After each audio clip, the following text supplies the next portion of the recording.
Hi, I'm Greg Hunt and welcome to No Disputing That. I created this podcast to give you an in-depth look into the world of mediation and arbitration. Each episode I'll be having a conversation with one of the most renowned names in the field, plus some you may not have heard of yet.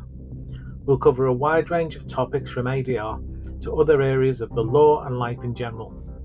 So get ready for a unique blend of thought-provoking discussions, plenty of laughter and occasional audio slip-ups. Welcome back. I hope you enjoy listening to this conversation with Jane Gunn. Jane is a former president of the Chartered Institute of Arbitrators, very, very well known and respected mediator, trainer, public speaker, person, very well established in this sector as a leading name. And it was an absolute pleasure to spend half an hour with her and go through some of the burning issues in ADR. Hope you enjoy it.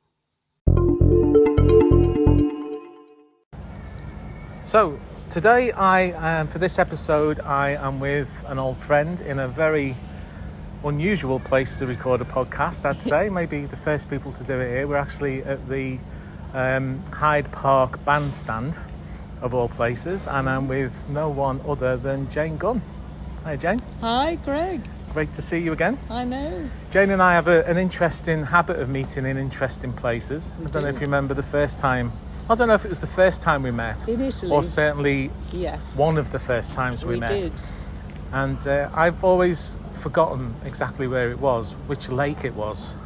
And I can't remember, but I know it was a funny thing for me because I was invited to this conference and I hadn't read the spec properly, and I hadn't realised till I was leaving my house that I was actually a speaker, not a participant. So I had to quickly put a presentation together on dispute resolution, but it was all good fun. It was the Joint Council of Europe, wasn't it? Yeah, I think it was Lake Como. Yeah, Joint Council of Europe, and it was in a nuclear facility. That it was. Yeah. Yes, it was. ISPRA? Yes, yeah, sounds familiar. ISPRA. You're right. And it was very interesting, as they always are. Work holidays, as my kids like to call them. Yeah. And it was pretty much a work holiday. It was quite an easy It was. I remember days. fine lunches, actually. Yeah. And I specifically remember a dinner because you saved me because Liverpool were playing I remember, in Europe, and I kept on nipping to the toilet to find out what the score was, and you were covering for me every time.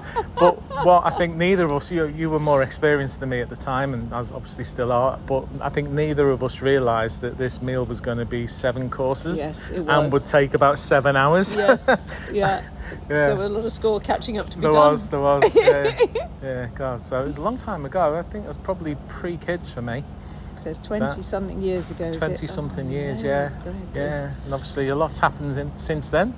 And in the meantime, So what are you up to at the moment? Well, I've become the barefoot mediator. And I think I always was a barefoot mediator, but during lockdown, I was literally doing my mediations with bare feet because I was working from home.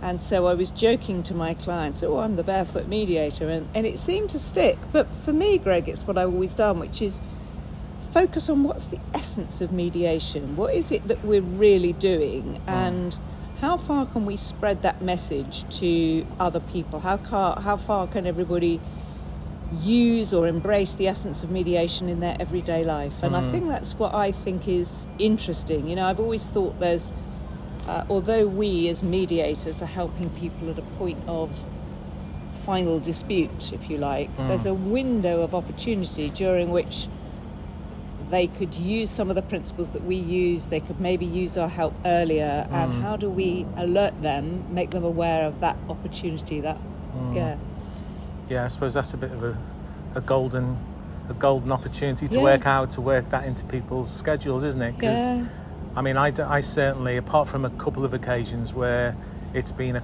pre-contract negotiation to avoid dispute, any mediation I've always been involved in has always been pretty late on. Yeah, it is. Let's mediate before we end up having to go through the rest of the litigation. So it'd be good to be able to get built in earlier. But then I suppose the only route to doing that would be through lawyers, wouldn't it? Well, It is if you're building it into a contract, but if you're actually embedding it into the culture of an organisation, or even just, us as ordinary citizens understanding. So part of what I also feel, and particularly the last 3 years, is that we've ended up in this cycle of crises, and we've got a world where, there's so much conversation and conflict about things we disagree about. Doesn't matter whether it's climate or gender or a war with Ukraine, or all of these things are things that actually people are avoiding having conversations about because they often feel that they're a bit contentious. But that's what we deal with, and actually if we could enable people to be able to have these conversations at work or at home because of the principles that we embrace, that would be a good thing too, wouldn't it? Yeah, it would. Yeah. It would. Yeah.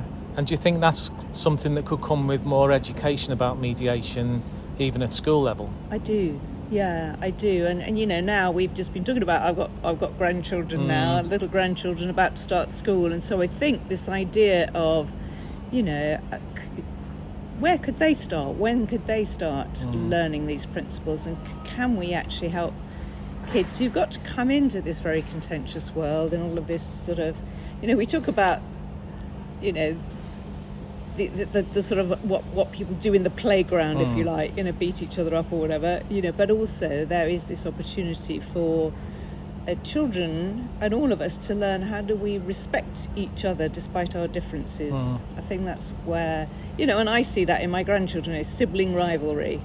It starts really early, doesn't it? But then they've got to learn, okay, how do we live with that? How do we live with this sense that we don't see things the same? And life isn't always fair, is it? No. You can think you're treating your children equally, but they don't have that perception, do they? No, I absolutely know what you Life's mean there. not fair. Yeah. But in a way, then, what we're talking about, it's not even mediation, is it? No. It's more of a behavioural thing, especially if you're teaching it to younger people. And maybe that's part of the problem, is that people are trying to attach a label too strictly to these things and say, I want to talk to you about mediation, I want to teach you mediation, when actually you want to almost help people to change the behaviours so they don't get into conflict in the first place. I think so. Yeah, I mean, mediation is a process, isn't it? It's a process that we've learnt and can help people with, but the principles of mediation are something different, and maybe we can help people to think, actually, I could take some of that and use that as well. But of course I still love mediation, and I still teach mediation, as do you, and help clients with that too. So and I think over the last 20 plus years it has grown.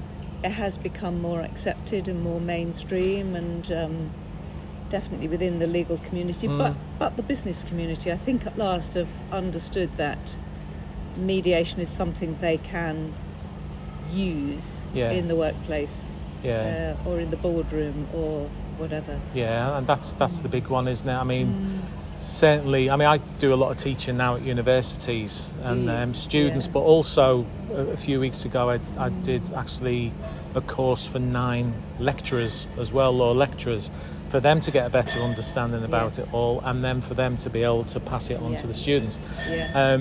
And it's great because you see so much more now within legal communities, law courses, that it's getting taught a lot. And we've done a couple of on-demand online courses for students from other disciplines as well, to try and get them to understand ADR as a whole more. But it's still very much, when I look at all the people who do our training, there's still more lawyers than anybody else. And it's still, for me, the holy grail is to be able to get into business and to get into mass business, not just... It's great when the odd big company says, yes, we love this and we're going to do it, but actually what about the hundreds of thousands of small businesses who never hear of it and get themselves into trouble? And they're really the sort of market I want to try and target, because I think a lot of these entrepreneurs, those who are successful, are going to have bigger businesses in years to come. A bit like in the old days, I don't know if you were told this, but certainly I was at places like CI Arbon Cedar. You know, if you attract the associates, they're going to be the partners in the future. Yes, they and are. It's a similar thing with entrepreneurs and small businesses. They're going to be the big owners of the future. That's right. My blog this morning actually was one which says friendship plus a great idea equals a great business, ? And it is that entrepreneurial thing where people go into business with someone they know and like and think, oh, it'll be fine. We don't need to worry about a legal contract or a partnership, whatever, or even a discussion around that. And of course they don't. There's lots of things that you and I know that they're going to have tension or conflict around.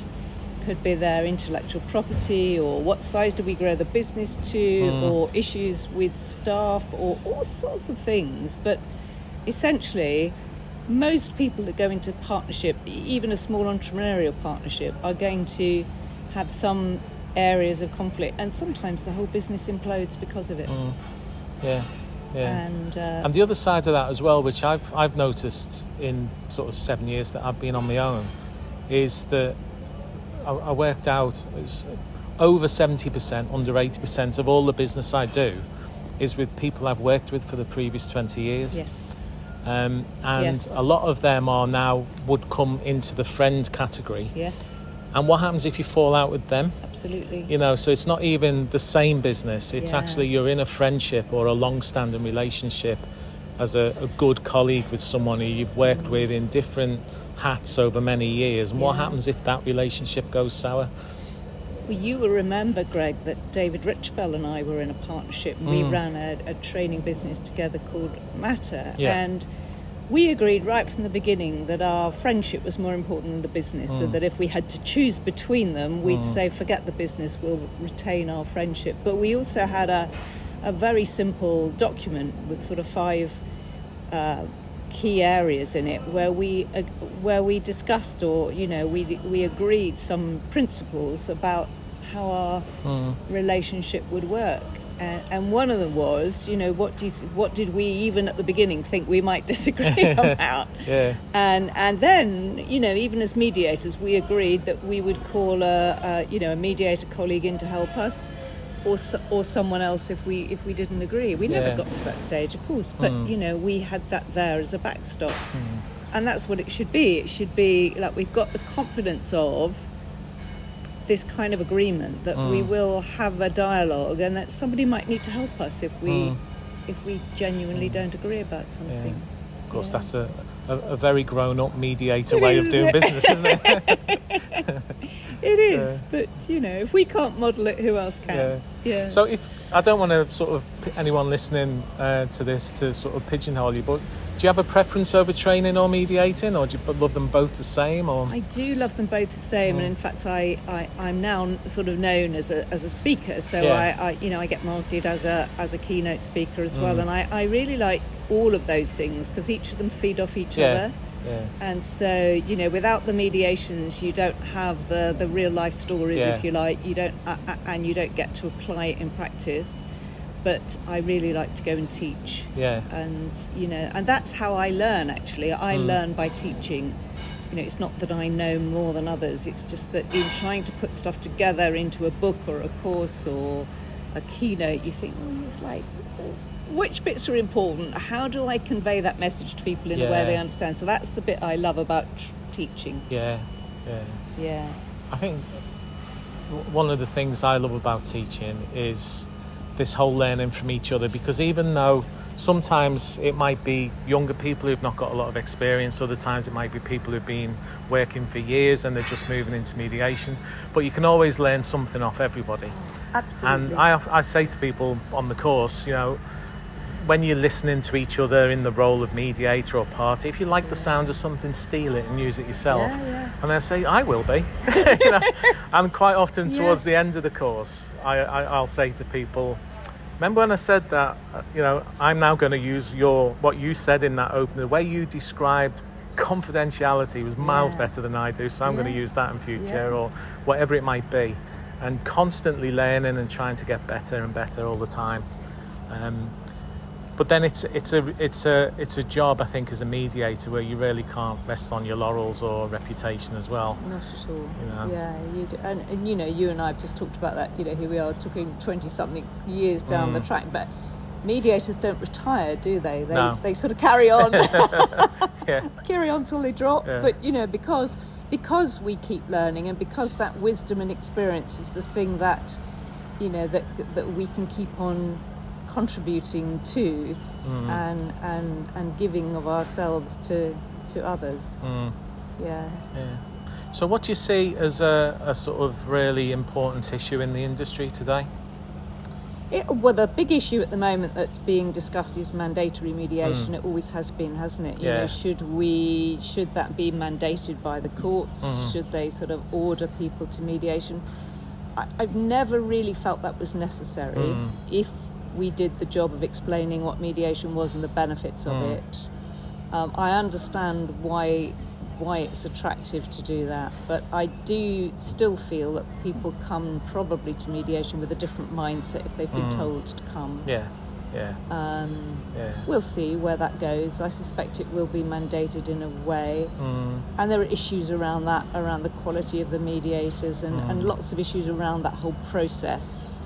But that's one of the big issues at the moment. And the other big issue, as you and I discuss, is how do we actually help those in industry as well as in the legal profession, in business, to understand mediation, and how do we help them to understand it and embrace it and use it? Because it's still very much sort of distress purchase, isn't it? Yeah, distress purchase. People don't really care unless they've got a problem. That's right. And how do you actually help them to flag it? It's only when they've used us, and even then they still then we go away, and they still don't necessarily think to train their staff in conflict resolution. So I would like to see more of that, less distress purchase and more more Do you do any other form of ADR? I don't. I'm not an arbitrator. No, not really. Just talking about ADR though, I like the idea that it's now being described as appropriate dispute resolution and not alternative.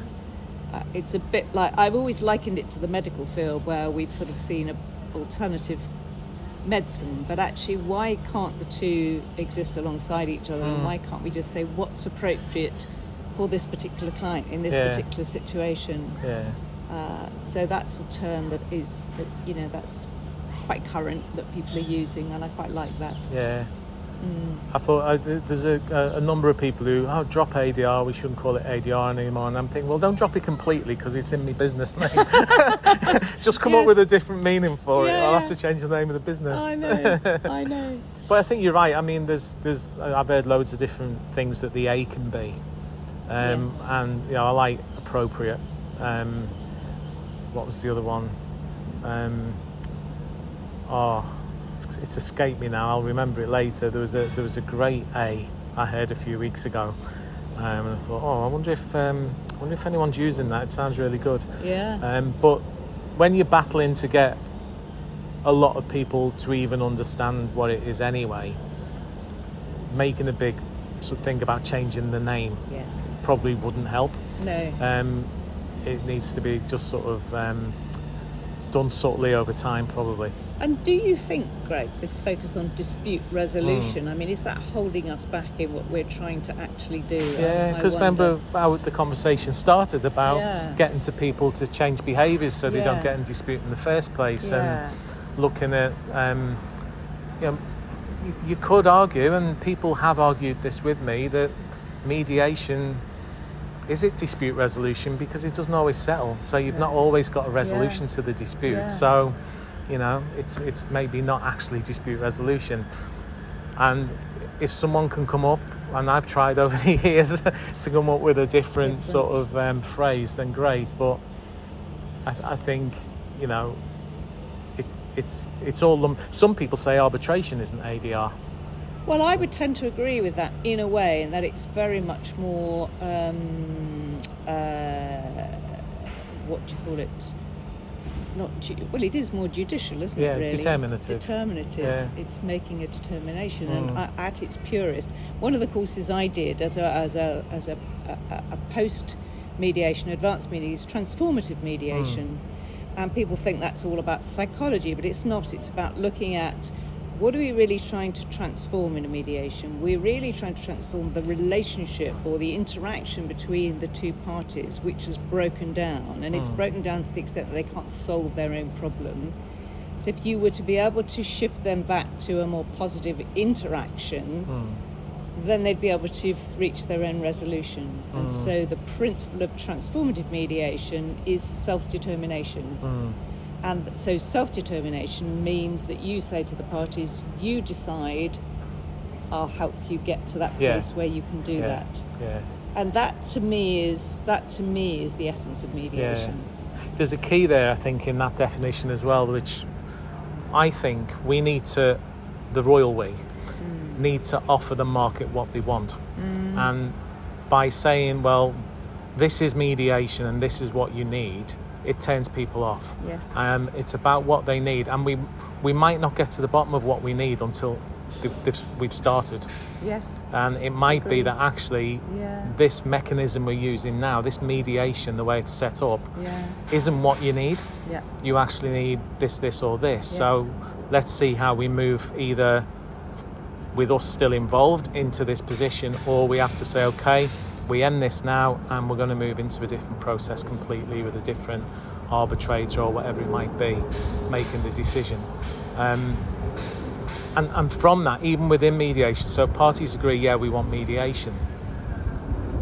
You might find, quite often I find actually, that going through a process like you teach mediation is not what people want. No.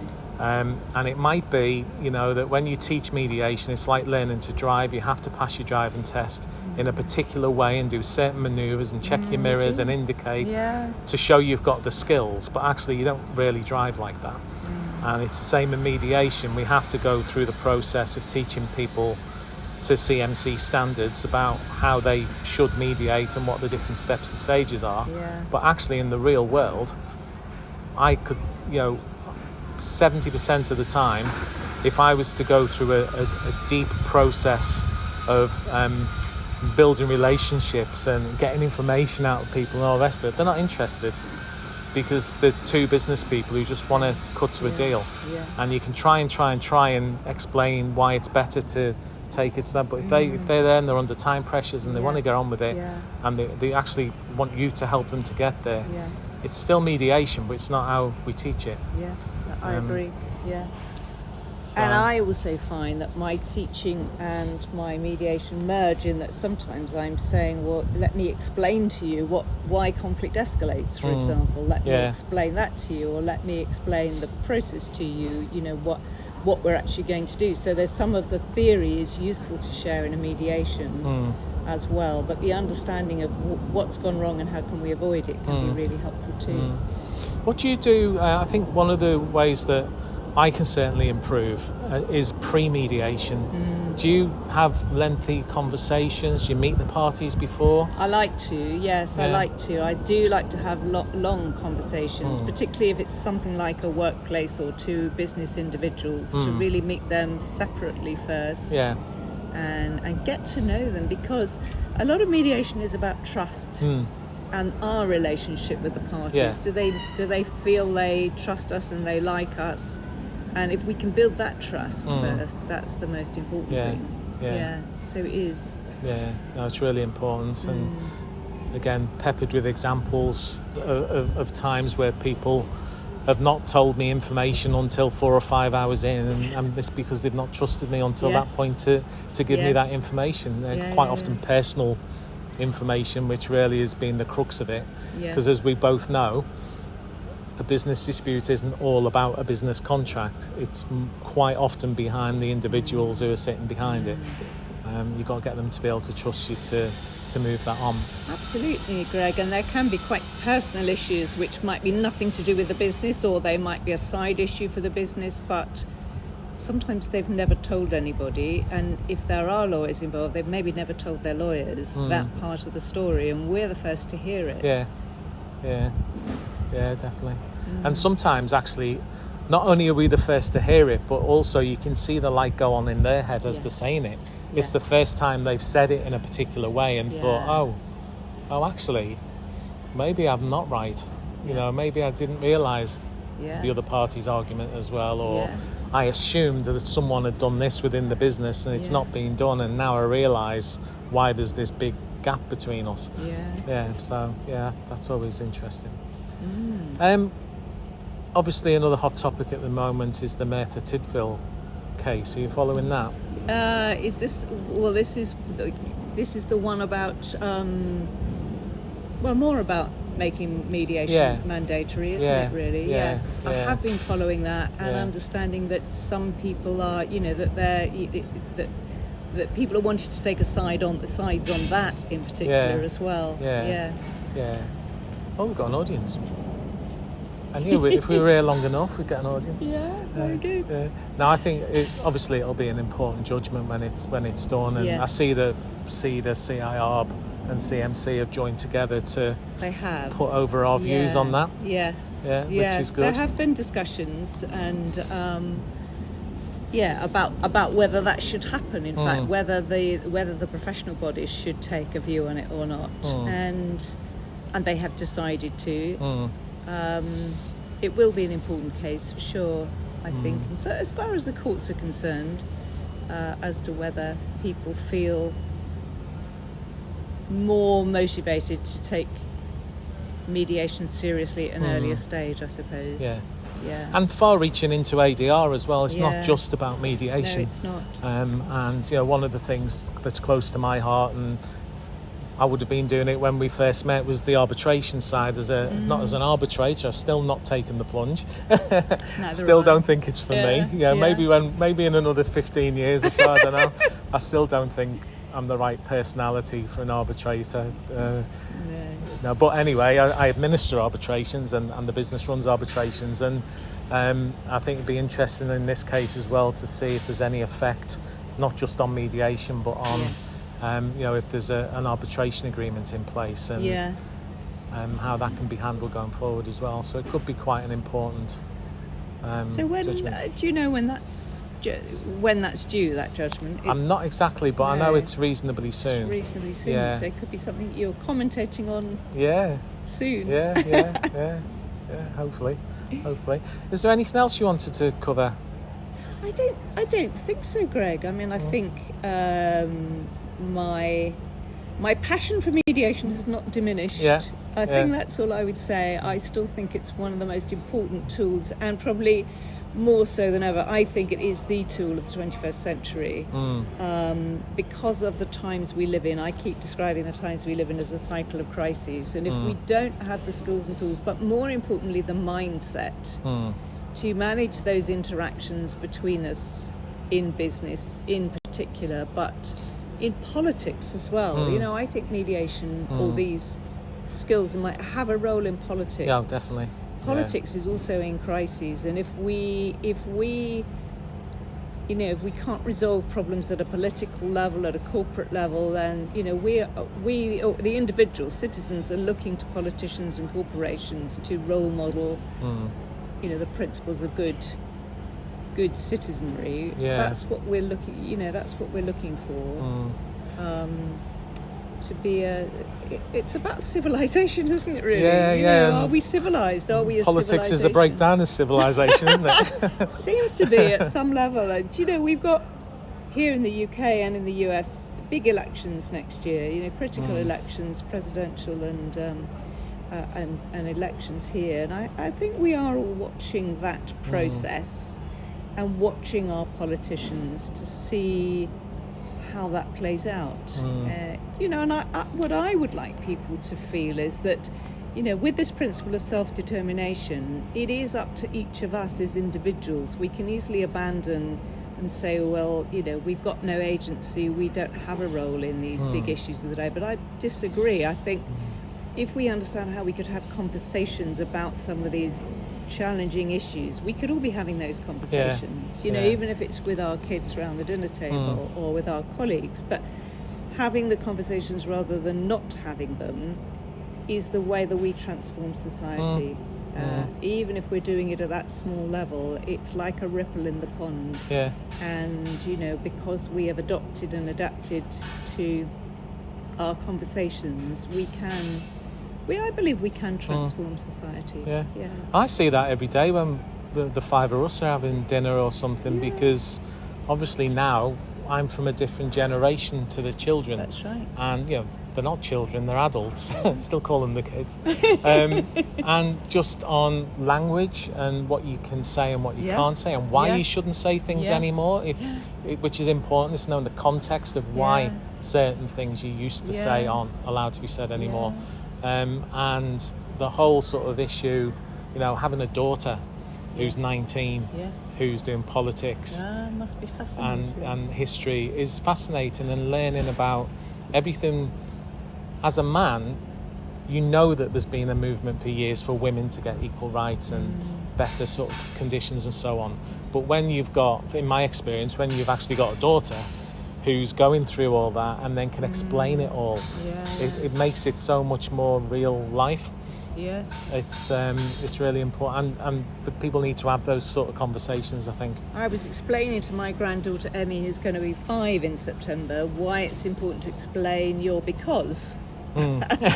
She'd say, no, I don't want to do something, and I'd say, well, just okay, but tell me why. What's your because? And so that was my latest wisdom of grandmother. Well, it's making her think, and then it's making her articulate what she's thinking, and that is only going to help her as she grows up, isn't it? Right. I hope so. I hope so. Definitely. Well, Jane, thank you very much. It's been great to see you again, and great to have you on the show. Thank you. And I'm sure we'll see a spike in listeners once people are aware that you're on.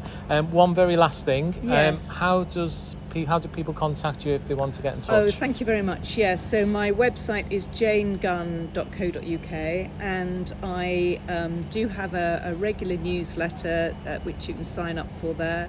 Comes out bi-weekly, and I do post 4 days a week on LinkedIn, so if people are interested in what I have to say or think, then mini blogs on LinkedIn every day. Great. I'll put your link up on the podcast as well. Thank you. So people can go direct through and sign up for the newsletter, hopefully. Thank you very much. All right, great. Yeah, great. Thank you. All right, see you later. Well, see you now. See you later. Dear listener, me and Jane are not departing immediately, just because we're going to have a look around this bandstand, I think we will. Yeah. And I have to say, because I might not include this, but when you say about the barefoot mediator, in my head I'm thinking of a bear with feet, and I'm thinking, like, on this bandstand you would have had the bearskin hats, wouldn't you? Oh, yes. Well, that's my nickname, Greg. My nickname as a grandmother is Bear. I'm not called Granny or Grandma. I'm called Bear. So there you go. There you go. There's the link. Yeah. All right. Thank you, Jane. Thank you. That's all for today from No Disputing That. I hope our discussions have helped you to learn more about the world of mediation and arbitration.